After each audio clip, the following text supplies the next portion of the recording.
Welcome to the week 4 go-to session. This is the final go-to session of the month.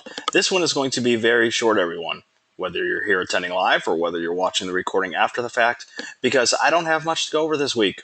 I just have to issue some reminders, make some quick points about peer review, and then just, remind everyone what they should be doing for the final project. And there is also a short reflection essay to write. So let's begin with talking about peer review.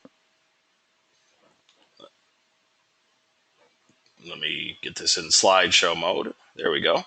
Okay, so that's what we got here. Peer review and final reminders for creative presentation class. Okay, so everybody should have submitted their presentation to the peer review board. I hope that's happened, right? I've already seen some discussion going on.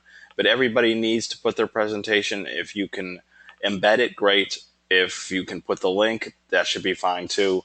And then everybody has to help one another out, okay? Everybody has to take a look at least two of their classmates' presentations and give solid feedback.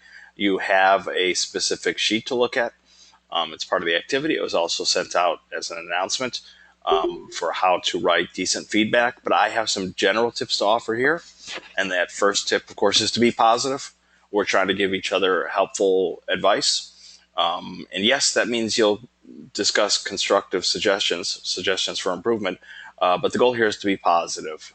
I don't really see problems with this. Most people know this already, but every so often I do see someone who forgets about tone or is just a little bit too harsh.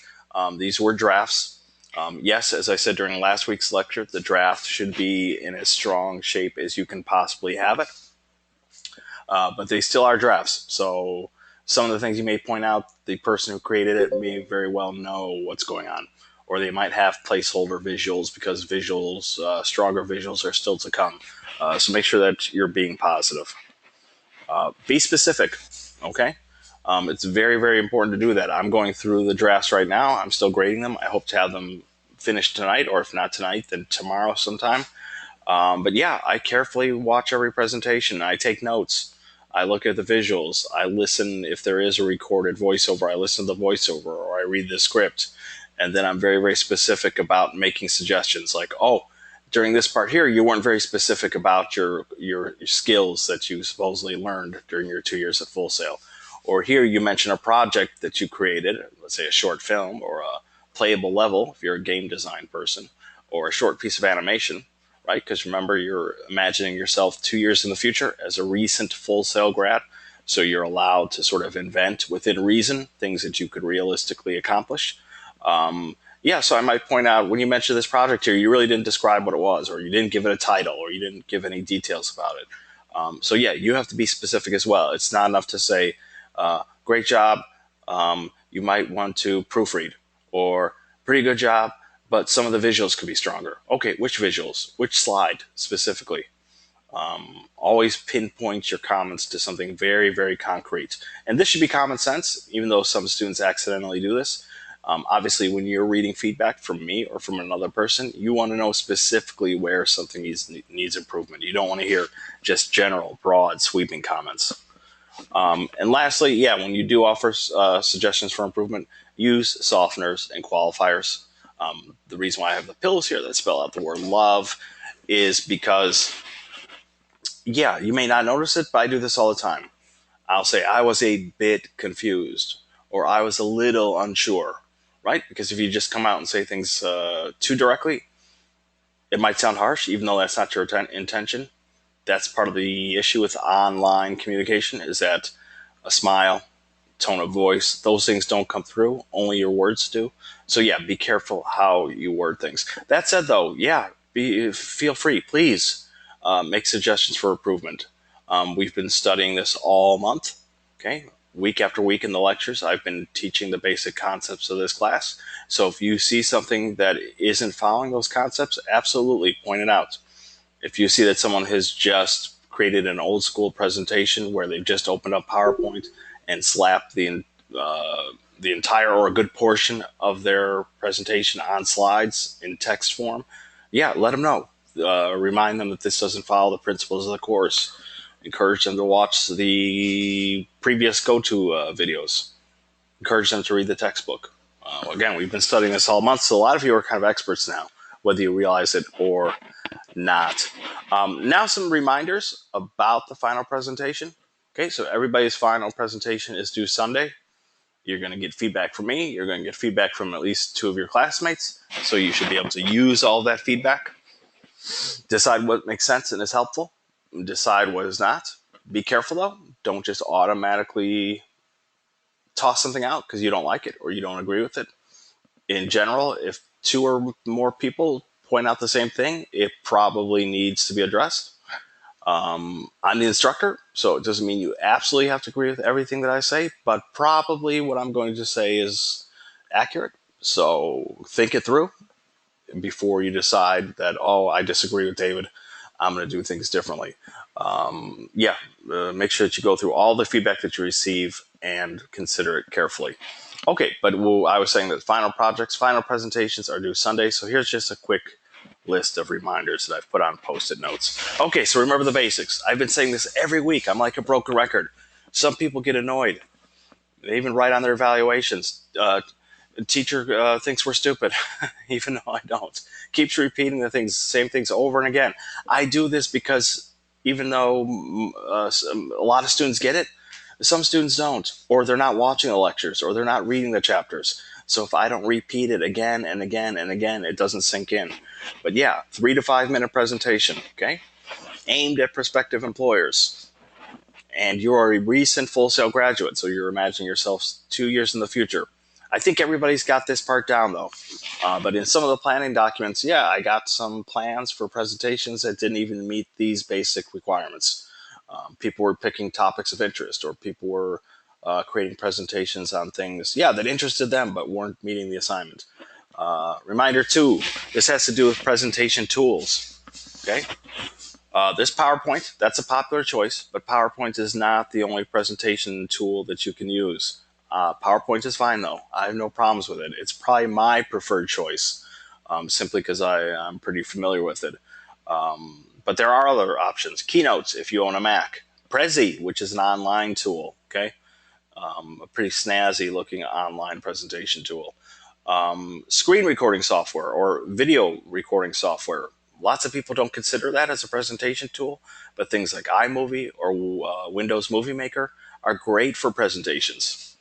They might be my favorite thing to use in addition to PowerPoint, because instead of just bringing in film or footage that you've shot with like a camera, a video camera, you can do the same thing with images. You drag them in and you use the wonderful tools that are part of that video editing software to record, to add music, to add sounds, to create cool transitions. You can do a lot of that in PowerPoint too, but usually, I don't know, the tools are a little bit more powerful. For example, in iMovie. So don't rule that out. That's why I put film editing software there. Okay. I'm trying to think. Powtoon isn't on that list, but Powtoon is another potential tool. I won't say much more about that. You either know what Powtoon is or you don't. But choose a presentation tool you're comfortable with or would like to learn, and make sure that you apply the course concepts that we've been learning all month to that presentation. Just some reminders of key concepts. Just as an essay has an introduction, body, and conclusion, just as a story has a beginning, middle, and end, presentations do too. Again, most people know this, and they'll create something that has that sort of movement to it just using common sense. But already I responded to one student today whose presentation almost started in the beginning of things, like it just started abruptly. Make sure that your presentation has that shape. Star moment, that's a term from our textbook. That stands for something they'll always remember. Ideally, there should be one point in your presentation that you're particularly proud of because you put a lot of effort into it, because you think that it might stand out. Just a fancy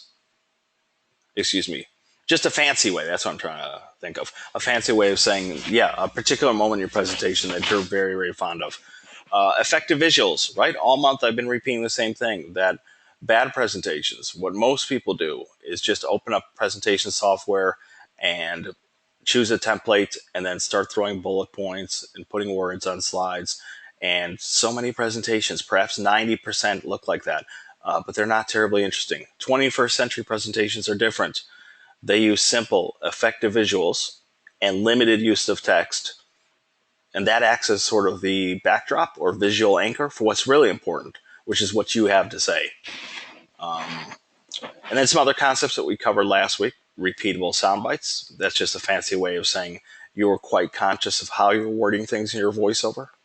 And then, yeah, the design principles that we've been talking about most of the month, okay? And that were specifically outlined in Chapter 6 of your textbook, Slideology.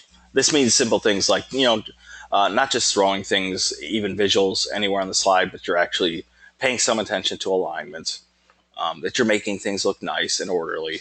You're making things look pretty. I've said several times that I'm not grading too heavily on design issues. I just want some awareness that some care has been put into the look of the presentation. So that's what I mean there. Finally, I think this is my last note. When you do your script, yeah, there should be a script. You shouldn't be just turning on your computer's mic and winging it. You shouldn't be speaking off the top of your head like I'm kind of doing now, except I've given this presentation so many times that I know what to say.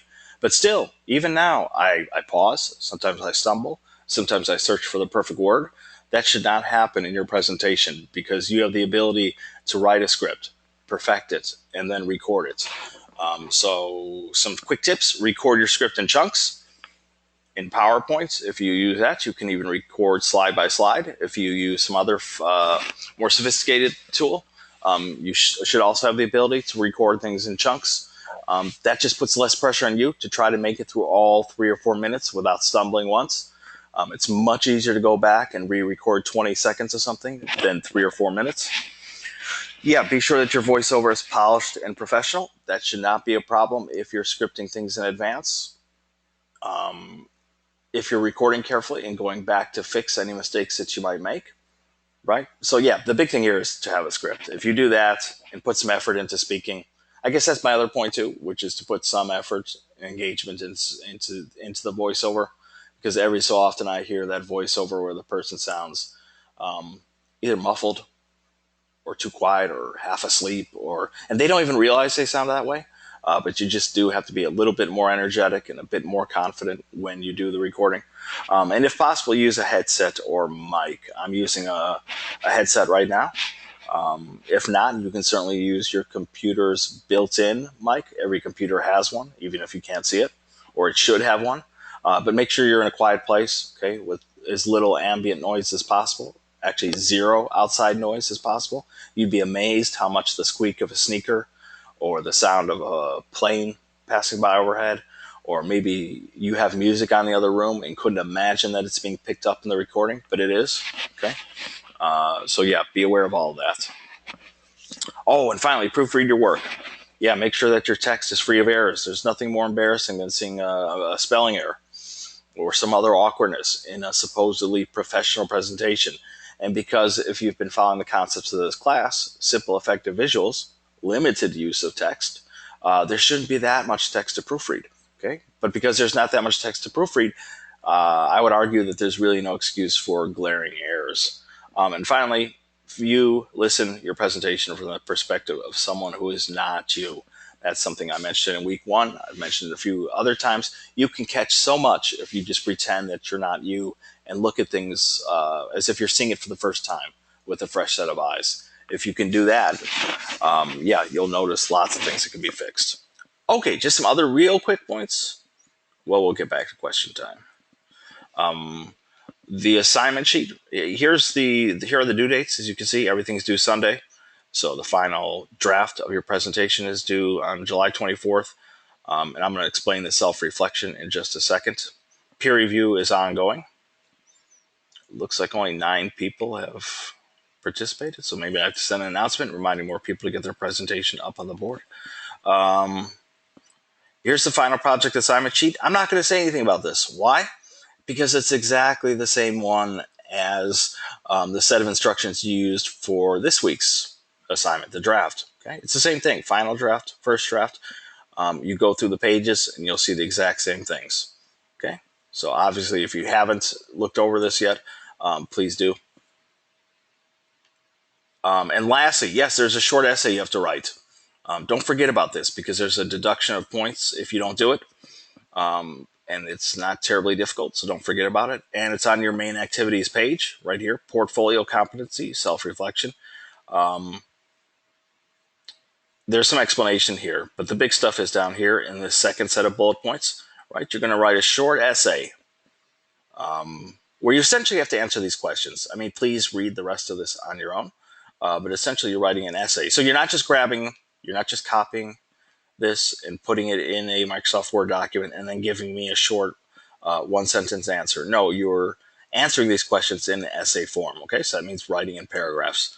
And it's basic stuff. What did you expect from this month's class? Did it meet your expectations? What was your biggest takeaway? Or, what was the number one thing that you learned the most? How well do you think you met all the requirements? What are you especially proud of? And so on. And do you think the skills that you learn in this class will help you in your remaining classes? You can be honest here, okay? I'm not taking off points if you think there was some. By the way, there is a difference between the self-reflection and the course evaluation. The course evaluation is, yes, where you get to speak about me, the class and how it was operated. That's where you do that. These questions, that's not where you do this so much. But certainly if there's something you think, if you say that you don't think you learned very much, or you don't think the skills are going to help you in remaining classes, I find that hard to believe, because at Full Sail you will visit presentation making, either in a formal or informal way again. But yeah, maybe you feel differently. So you're not going to get graded down. I'm not going to get angry. I'm not going to start taking points off of your other activities. So don't worry. Just make sure that you answer these honestly and do so in essay form. Okay, questions. We only have one person here, Janet. So if you have any questions, feel free to go ahead and type away in the chat. Or if you're feeling brave, you can raise your hand using the little hand icon on your control panel, and I can unmute you, and you can ask your question out loud. Or if you think you're all good, you can say, I'm good. Janet says she's good so far. Okay, then I'm going to go ahead and stop the recording. Like I said, this was a super short presentation. For those of you who are watching after the fact, I hope you found this information useful. I'm stopping the recording now.